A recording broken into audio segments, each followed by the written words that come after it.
자, 반갑습니다. 우리가 이제 우리가 일제에 대해서 저항하는 모습들 중에서 무장투쟁의 과정을 보고 있는 건데, 우리가 무장투쟁의 과정도 10년대, 20년대, 3, 40년대 이렇게 3파트로 나눌 수 있다 그랬죠.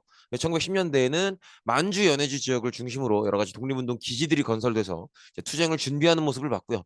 그다음에 20년대는 우리가 봉청간자 얘기하면서 이제 그런 기지들을 바탕으로 조금씩 일본과 본격적으로 싸우면서 성과를 내고 또 그 성과 때문에 고생하기도 하고 그런 모습들을 봤고요. 그다음에 이제 3, 40년대는 본격적으로 일본이 전쟁의 시대에 들어가는, 그리고 우리의 투쟁도 이 일본이 전쟁의 시대에 들어가는 거기에 맞춰서 새로운 전략으로 변해가는 모습을 볼 겁니다.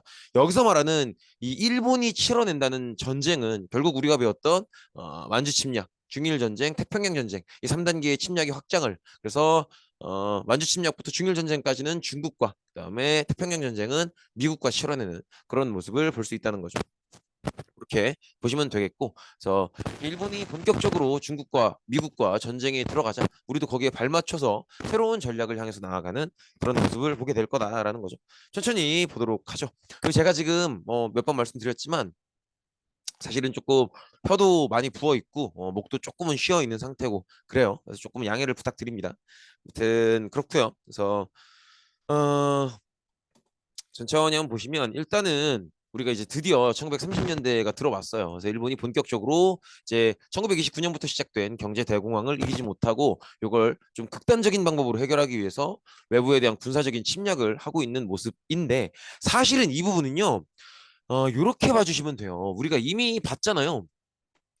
우리나라가 이렇게 있고 중국이 이렇게 있으면 처음에 1단계는 만주를 침략했다가 그 다음에 중국으로 나아가는 모습이죠. 이게 이제 만주 침략 중일 전쟁인 거잖아요. 그럼 이제 우리의 활동 구역도 이렇게 보시면 되는 거예요. 처음에는 만주에서 활동을 하다가 일본이 중국 본토까지 침략하면 우리의 활동 구역도 여기로 넓어지는 거라고 보시면 돼요. 그래서 그 단계를 따라간다고 보시면 됩니다. 그러면 천천히 보도록 하죠. 그래서 일단은 일제가 만주를 침략하면서 중국과 일본 간의 전쟁이 본격적으로 시작되고, 이 전쟁의 시작에 따라서 우리도 여기에 발맞춰서 새로운 전략으로 다가가게 된다. 그렇게 보시면 되겠죠. 그래서 독립군도 중국과 연합해서 일제 저항을 하게 되는데, 사실은 독립군이 일제에 이렇게 저항하는 과정에서 중국군과 연합을 할 수 있었던 배경에는 물론 이제 적의 적은 우리 편이다라는 것도 있지만, 일본이 우리의 적이기도 하고 중국군의 적이기도 하기 때문에 우리와 중국군이 함께하는 것도 있겠지만, 기본적으로는 아무리 적의 적이 우리 편이고 공동의 적을 두고 있다고 하더라도 사실은 뭐예요? 같은 팀이 되기 위해서는 그것만 가지고는 안 되죠. 같은 공동의 적을 두고 있다라는 것만 가지고는 팀이 될 수 없어요. 팀이 되려면 뭐가 있어야 돼요? 이 팀을 접착제처럼 딱딱 붙여주는 건 신뢰감이죠. 신뢰감. 그래서 이 신뢰감이라는 단어에서 이 신뢰감이 필요하다라는 것에서 누굴 떠올려 주셔야 돼요?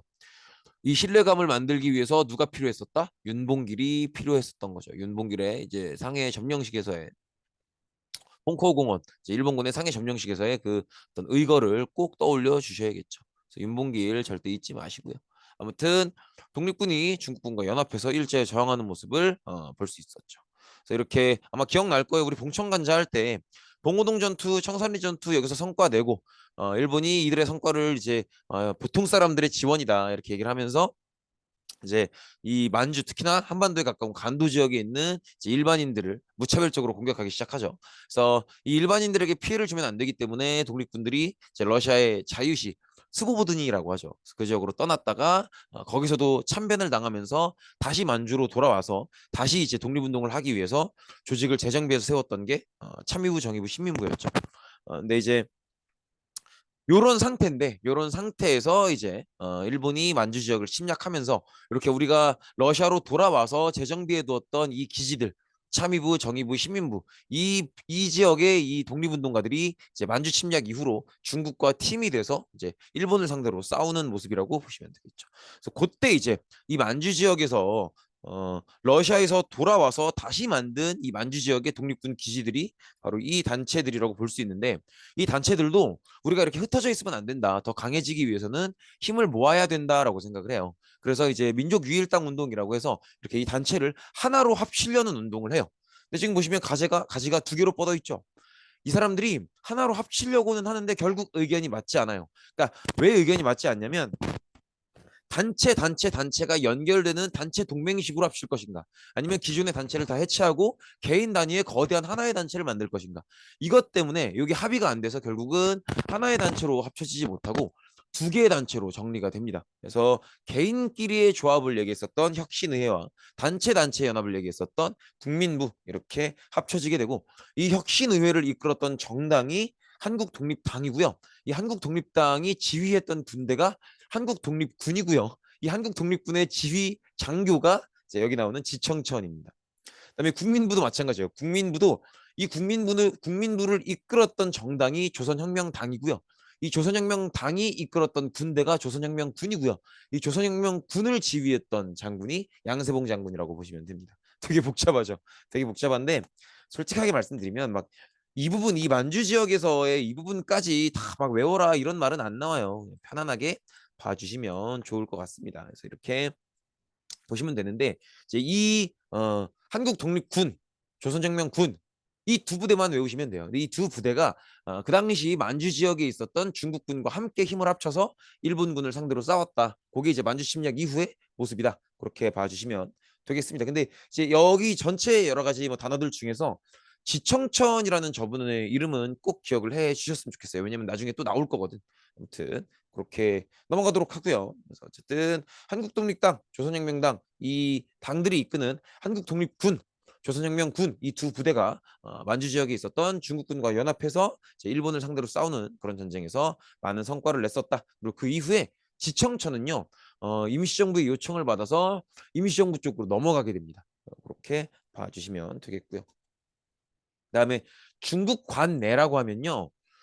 이 중국 관내라는 표현을 이해하셔야 되는데 이 자, 여기서 말하는 중국 관내란 중국 본토, 즉 만리장성 이남 지역을 얘기한다 이런 얘기가 나오죠. 즉 요 지역을 얘기하는 거예요.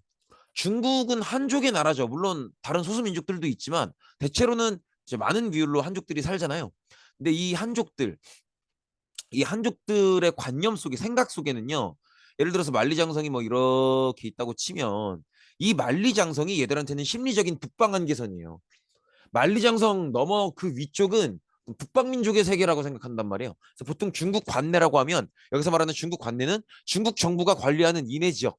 그래서 보통은 만리장성 이남 지역을 얘기하는 거예요. 근데 이 지역이 중국 관내야. 근데 이 지역에서 독립군들도 활동을 하기 시작했다라는 거예요. 이유가 뭐냐? 왜 이 지역에서 활동을 시작하게 됐느냐? 왜는 왜요? 중일전쟁이죠. 중일전쟁이지. 그래서 우리가 일본을 상대로 그러니까 일본이 중국에 침략을 했기 때문에 우리와 중국이 힘을 합쳐서 일본을 상대로 싸우는데 일본이 중국 본토까지도 침략했기 때문에 우리와 함께 힘을 합쳐서 싸우는 중국이 이제 우리가 이 중국관 내에서 함께 활동할 것을 허락해 준 거죠. 그렇게 보시면 되겠고 이렇게 중국과 함께하는 이야기를 하는 모든 과정에서 우리는 누구를 잊으면 안 되는 거야? 윤봉기를 잊으면 안 되는 겁니다. 그렇게 봐주시면 되겠죠. 그래서 중일전쟁 이후에 이제 일본이 본격적으로 대규모 전쟁에 들어가게 되면서 이제 우리도 독립운동의 전략을 특히나 이제 그동안은 요인암살이나 기관폭파 이런 거 하셨던 분들이 전략을 바꾸게 됩니다. 대표적인 경우가 김원봉이 만들었던 의열단이죠. 원래 김원봉이 만들었던 의열단은 요인암살이나 기관폭파 이런 어떤 의열 활동, 의거 활동 이런 거 했던 분들이죠. 근데 이제 일본이 중일 전쟁에 들어가면서 중국이라는 거대한 적을 일본이 맞아 싸우면서 우리도 이 기회를 이용해야 된다. 그래서 그동안의 방식이 아니라 정말 전투부대 성격으로 조직을 바꾸게 되죠. 그래서 이 김원봉 원래 의열단을 이끌던 이 김원봉을 중심으로 조선의용대가 조직이 됩니다. 당연하게도 이 조선의용대를 조직했던 사람들은 대체로 의열단 출신인 경우들이 많죠. 그래서 기존의 의열단 단원들을 중심으로 그동안의 의열단이 요인 암살이나 기관 폭발을 했다면 이제는 중일 전쟁 이후로는 이들도 전투부대 성격으로 바꿔서 조선 의용대를 조직하게 됩니다. 그래서 이 나중에 이 조선 의용대가 나눠지긴 해요. 근데 그건 이제 가볍게 보고 넘어가시고요. 그래서 조선 의용대는 나눠져서 일부는 화북 지방으로 올라가서 활동을 하고요. 다른 일부는 김원봉이랑 같이 이제 임시정부에 합류하게 됩니다. 그렇게 보시면 되겠고요. 그다음에 이제 대한민국 임시정부인데요. 임시정부도 마찬가지예요. 우리가 기억하는 마지막에 임시정부 봤던 모습은 아마 그걸 거예요. 이제 우리가 국민대표회의 끝나고 나서 되게 정말 외교론도 방법이 안 되고 무장투쟁론도 방법이 안 되고 이렇게 정말 아무것도 방법이 없는 껍데기만 남은 이 임시정부를 그래도 버려서는 안 된다라고 얘기했던 게 김구였죠. 그래서 이 김구가 이 껍데기만 남은 나약할 대로 나약해진 임시정부를 억지로 끌고 다니면서 이 아무것도 없는 임시정부를 되살려내기 위해서 가장 작은 걸로도 가장 거대한 효과를 낼 수 있는 가장 효율적인 독립운동을 하기 위해서 한인 애국단을 만들어서 이제 거기서 활동을 하죠. 그래서 요인암살, 기관폭파 이런 활동들, 이런 의열 활동들을 하는데 대표적인 경우가 이제 우리가 지금까지 얘기했던 이제 윤봉길 의사도 있고요. 그다음에 도쿄로 가서 천황을 죽이려고 시도했었던 이봉창 의사도 있고요. 그런 분들이 있었는데 이제는 일본이 중국과 전쟁에 들어갔잖아요. 일본이 중국과 이 거대하고 이 고통스러운 전쟁에 이거 꼭 기억하셔야 돼요. 일본은 중일 전쟁을 굉장히 부담스럽고 굉장히 힘들어합니다. 그래서 그걸 꼭 기억하셔야 이 상황이 이해될 수 있는 거예요.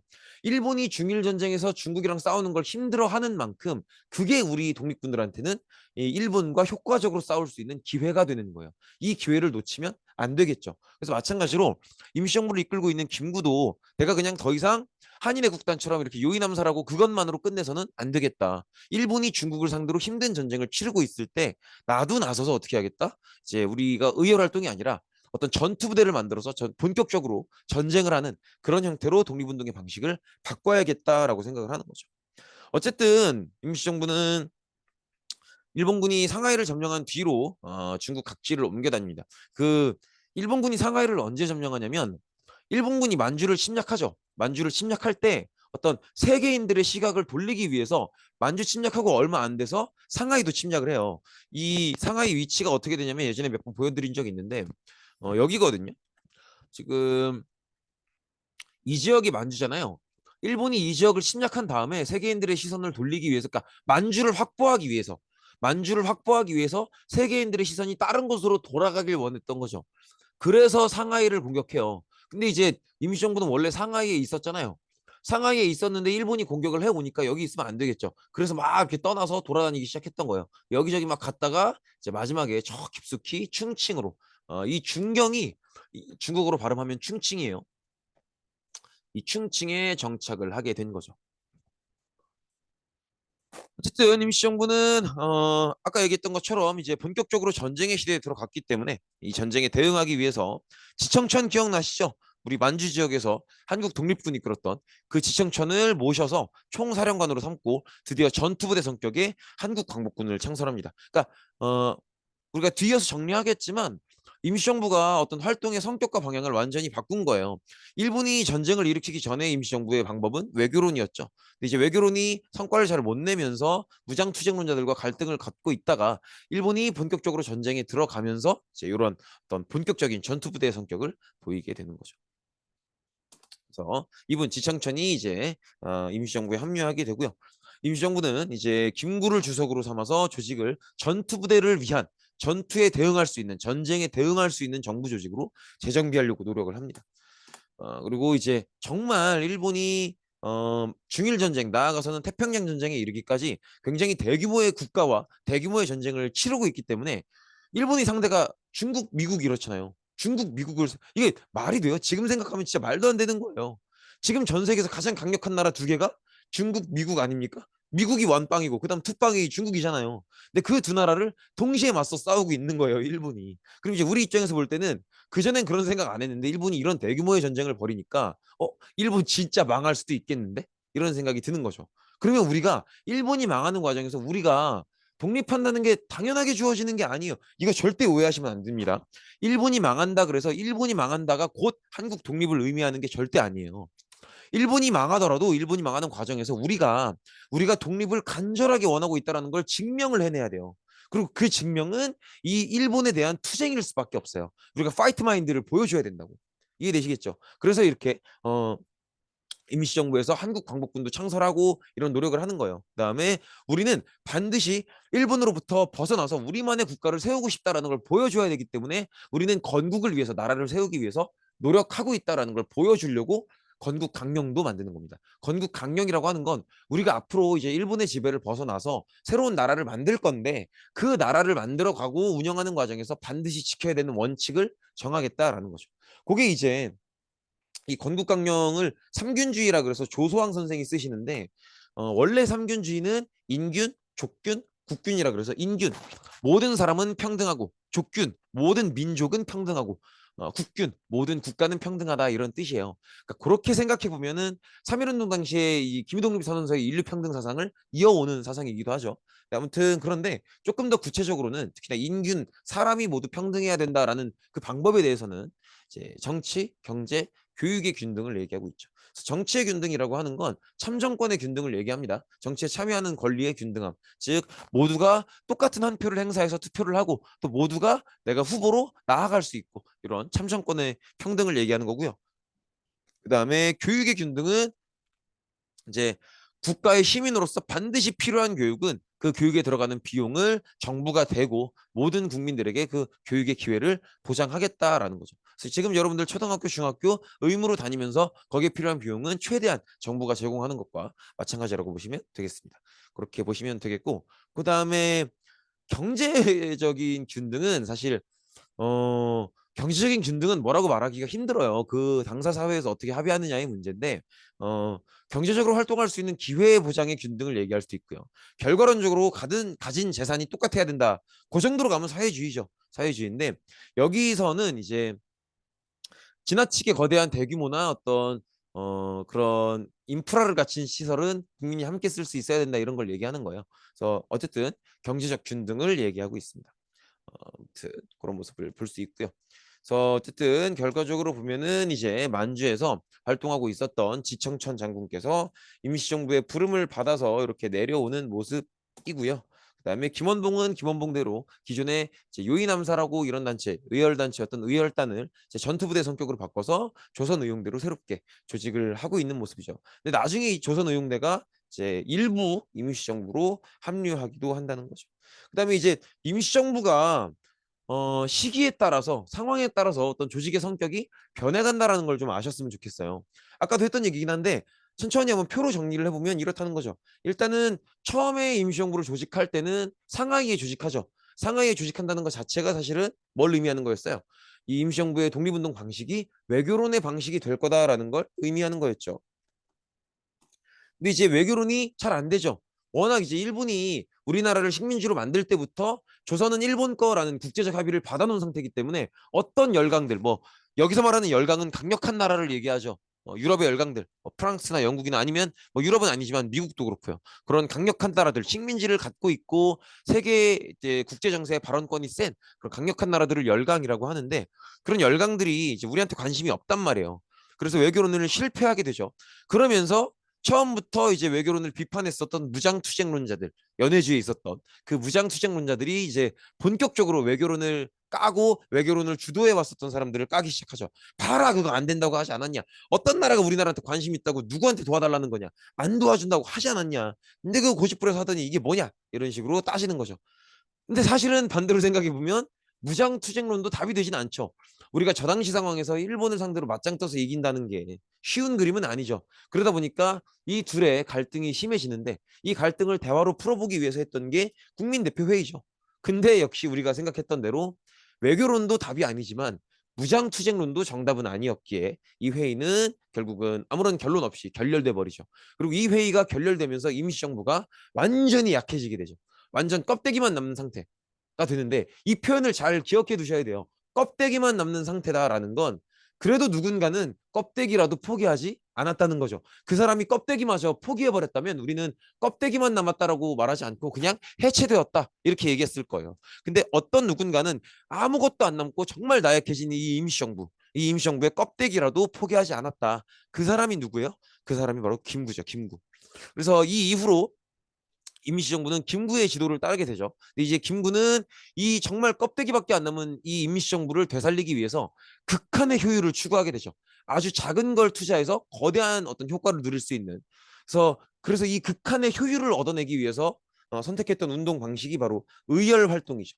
그래서 이 의열 활동을 하기 위해서 이런 극한의 효율을 추구하는 작은 걸 투자하고 거대한 효과를 끌어낼 수 있는 이 활동을 하기 위해서 한인 애국단을 만들고요. 이 한인 애국단에서 활동했던 가장 대표적인 인물이 바로 이 이봉창, 그다음에 이봉창보다 더 중요한 윤봉길 선생이 되겠죠. 그래서 이 윤봉길 선생이 이제 일본군이 상하이를 점령하고 그 상하이 점령식을 열었을 때 그 상하이 점령식에 도시락 폭탄을 던져서 수많은 일본군 장교를 죽임으로써 이제 어떤 중국의 신뢰를 얻어내게 되죠.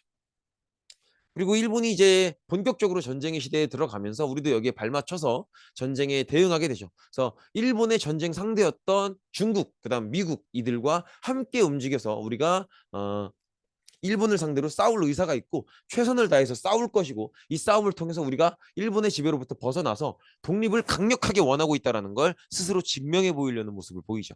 그래서 일본과 싸우기 위한 전투 부대인 한국 광복군을 설치하게 되고요. 그다음에 정말 일본이 망하고 그 과정에서 우리가 우리의 나라를 세워야 되기 때문에 우리가 우리의 나라를 세우고 운영하는 원칙으로서 건국강령을 이제 작성하게 되기도 하고요. 그다음에 나중에 배우겠지만 김구를 주도로 해서 우리의 군대가 우리 한반도로 직접 들어가야 우리가 우리 힘으로 독립했다라고 말할 수 있는 것이다. 이걸 추구하기 위해서 미국의 도움을 받아서 국내 진공 작전을 준비하게 됩니다. 근데 그 부분은 나중에 보도록 할게요. 그래서 어쨌든 처음에 조직될 때는 외교론으로 시작했던 이제 임시정부가 점점점 임시정부가 처해 있는 상황이 바뀌면서 의열 활동을 하다가 나중에는 전투부대에서 전쟁을 치르는 지경까지 가는 그런 임시정부의 어떤 독립운동의 방식의 변화를 쭉 살펴봤습니다. 그래서 이렇게 연결을 해서 생각을 해주시면 되겠습니다. 이렇게 보시면 되겠고, 그래서 임시정부는 특히나 이제 일본이 태평양 전쟁, 이미 일본은 중일 전쟁부터 중국을 상대로 싸우고 있는데 이 태평양 전쟁은 누구를 상대로 싸우는 거예요? 미쳤죠. 미국을 상대로 싸우는 거죠. 그래서 정말 일본이 망할 것 같았기 때문에 이제 우리도 이제 이 태평양 전쟁 이후에는 일본에 본격적으로 선전포고를 하게 됩니다. 그래서 독립 전쟁이 본격화되는 모습이죠. 그럼 이제 아마 우리 했던 얘기긴 한데 어떤 친구들은 질문이 생길 거예요. 아, 굳이 미국까지? 미국이랑은 어쩌다가? 이런 질문이 생기는 친구들도 있을 텐데 역시 핵심은 중일 전쟁이 있습니다. 만주는 쉽게 먹어요. 근데 문제는 중일 전쟁이죠. 중국이 너무 넓고 거기 사는 사람들이 너무 많더라. 그래서 중일 전쟁이 굉장히 어려워지고 길어집니다. 중일 전쟁이 길어지면서 일본은 여기에 투입해야 되는 자원도 굉장히 늘어나게 돼요. 즉 써야 되는 자원이 늘어나니까 자원이 부족해지겠죠. 그래서 자원이 점점점 부족해지면서 특히나 어떤 자원이 부족했냐면 석유, 그다음 목재, 나무 이런 것들이 부족해져요. 그래서 이런 것들을 얻기 위해서 동남아를 공격하게 되죠. 동남아를 공격하는데 많은 동남아 나라들 중에서도 건드려선 안 됐던 나라들을 건드리게 되는 거죠. 그 중에 하나가 바로 필리핀이라고 볼 수 있겠죠. 그래서 왜 필리핀을 건드리면 안 되는 나라였느냐? 필리핀은 어, 잠자는 사자의 코털이었죠. 그죠? 필리핀이 코털이라면 이 필리핀이라는 나라를 코털로 가지고 있는 사자는 누구겠어요? 그죠? 필리핀을 식민지로 가지고 있는 미국이죠. 근데 이제 사실은 이걸 알고 있지 모르지 않죠. 근데 당시에 일본의 군국주의를 이끌고 있던 도조히데키의 생각은 뭐였냐면 미국 세지. 미국 센데 우리는 석유가 필요한 걸. 그리고 미국이 세기는 한데 너무 멀어. 너무 멀어. 사실은 지금은 이제 배들이 군사용 배들이 항공모함도 그렇고 잠수함도 그렇고 핵전력으로 추진하는 배들이 많아요. 그렇다 보니까 이제 충분히 이제 미국에서부터 우리나라 이 지역까지 아시아 지역까지 한 번에 올 수 있는데 발음이 이렇게 안 되냐? 한 번에 올 수 있는데 이때는 그게 아니란 말이에요. 봐봐. 우리 2차 세계대전에서 일본이 어떻게 망해요? 그 핵무기 맞고 망하죠. 그러니까 요때 처음 핵이 어떤 개발되기 시작하던 시점이기 때문에 아직은 핵을 이용한 전력으로 뭐 이렇게 핵을 이용해서 전기를 만들어서 그 전기의 힘으로 이제 항공모함이나 배가 이렇게 가고 그런 시대는 아직은 아닌 거예요. 아직은 아니기 때문에 어 미국이 이 지역 아시아권으로 오려면 이렇게 한번 쉬었다가 이 기착지에서 석유를 충전하고 그러고 와야 돼요. 그러니까 이제 일본 생각에는 여기가 하와이거든요. 여기가 하와이인데 이 하와이에 있는 미국 군사기지만 깨버리면 그러면 미국이 한 번에 못 오지 않겠느냐. 그럼 우리가 이 지역에서는 승산이 있다라고 보는 거죠. 그래서 하와이에 있는 미군 기지인 진주만을 깨 부셔버리는 거예요. 그래서 지우자. 이 중간 기착지인 하와이를 거쳐야 된다는 걸 알았기 때문에 이 하와이에 있는 미군 기지 진주만을 부셔버리는 거죠. 근데 이제 그 이후에 이 진주만 공습 자체는 성공해요. 근데 그 이후에 이제 태평양 전역에서 벌어진 다양한 미국과의 전투들에서 거의 다 패배하게 되죠. 예를 들어서 뭐 미드웨이 해전이나 아니면 팔라우 전투나 수많은 전투들에서 뭐 이오시마 전투나 많은 전투들에서 뭐 과달카날 전투도 마찬가지고요. 그런 전투들에서 패배하게 되면서 결국은 이제 태평양 전쟁 그리고 2차 세계대전 전체를 패배하게 되죠. 여기가 이제 하와이 제도입니다. 그렇고요. 어쨌든 한국광복군은 이제 우리 중국 국민당군과 함께 연합국의 일원으로서 2차 세계대전에 참전하게 되죠. 그래서 다양한 공동작전을 수행하는데 이거 이제 이런 그림으로 보시면 돼요. 임시정부가 한국광복군을 만들어서 원하는 게 뭐냐면 지금 일본을 상대로 싸우고 있는 미국, 영국, 프랑스 그 연합국 라인업에 우리 임시정부의 한국광복군도 들어가고 싶은 거예요. 그래야 우리가 승전국 대열에 올라설 수 있으니까. 그러니까 이거 사실은 다 그 3.1운동 시절의 배움이에요. 그 1차 세계대전의 결과로 일본이 승전국이었기 때문에 우리가 민족자결주의 적용을 안 받았잖아요. 그러니까 이제 우리가 그때 뭐를 깨닫는 거야? 우리가 우리 힘으로 독립하려면 우리가 지금 일본과 치르는 이 세계대전에서 우리가 일본을 상대로 승전국 라인에 들어갈 수 있어야 된다고 보는 거예요. 그래서 저런 활동들을 하는 겁니다. 그래서 이렇게 연합국에 해당하는 국가들, 미국이나 영국 이런 나라들과 함께 이 전쟁을 수행하려고 노력을 많이 하죠. 그래서 미얀마 전선에서 포로 신문도 하고요, 암호 해독도 하고요. 나름대로 이제 연합국의 일원으로서 활동하려고 굉장히 많은 노력을 합니다. 그리고 여기 이제 김구의 생각인데요. 김구는 뭐라고 생각했냐면 우리 한국 광복군이 직접 한반도로 들어갈 수 있어야 우리 힘으로 독립했다라는 명분이 생긴다. 그래서 국내 진공 작전을 준비하게 돼요. 이걸 이제 미국이랑 같이 합니다. 미국의 OSS라는 정부 기관이 있었어. 이 OSS가 지금의 CIA의 모체예요. 그래서 아무튼 이 OSS라는 정부 기관이랑 함께 공동 훈련, 공동 노력 이런 것들을 통해서 이제 국내 진공 작전을 준비하게 되죠. 근데 제가 기억하기로 8월 20 며칠 날 이 작전을 개시하는 걸로 알고 있는데 그거보다 먼저 일본이 8월 15일에 항복을 하게 되죠. 일본이 완전 항복을 선언하게 이제 무조건 항복을 선언하게 되면서 국내 진공 작전은 시행하지 못하게 되고요. 그다음에 이제 일본의 항복으로 우리는 광복을 맞이하게 되는 거죠. 이렇게 해서 이제 지금 여기가 이제 일본의 항복 사절단이고요. 그다음에 이제 천황의 항복의 의사를 담긴 서신을 전달하고 있는 거고요. 그다음에 요걸 이제 보고 항복을 받아들이겠다라는 걸 밝히고 있는 게 이제 미국의 메가더 장군이라고 보시면 되겠습니다. 그리고 이제 우리가 일본이 패망했으니까 패망이 코앞에 있거나 혹은 패망했으니까 그 시기 즈음에서는 우리도 이제 독립을 현실적으로 생각해야 되잖아요. 근데 우리가 일본으로부터 독립을 한다라는 건 뭐예요? 우리만의 새로운 국가를 세운다는 거거든. 그러니까 이제 국가를 세울 준비를 해야죠. 그래서 국내에서는 여운형 중심의 건국동맹이 결성이 되고요. 이분이 이제 몽양 여운형 선생님이십니다. 그다음에 나라 바깥에서는 이제 충칭에서는 이미시 정부, 그다음에 화북 지역에서는 조선 독립동맹이 김두봉에 의해서 조직이 되는데 요건 이제 뭐 그런가 보다 하고 넘어가시면 될 것 같아요. 아무튼 그렇습니다. 그래서 이런 식으로 국내에서는 몽양 영운영 선생이 건국동맹을 만들고요. 그다음에 조선노용대가 분열돼서 일부는 충칭으로 가서 임시정부에 합류를 하는 모습이고요. 일부는 화북 지역으로 가서 김두봉의 조선 독립동맹에 합류를 하는 모습이죠. 이렇게 봐주시면 되겠다라는 거죠. 이분이 이제 조선 독립동맹을 이끌었던 이제 김두봉 선생님이십니다. 나중에 북한으로 넘어가요. 여기까지 보도록 하겠습니다. 고생 많으셨습니다.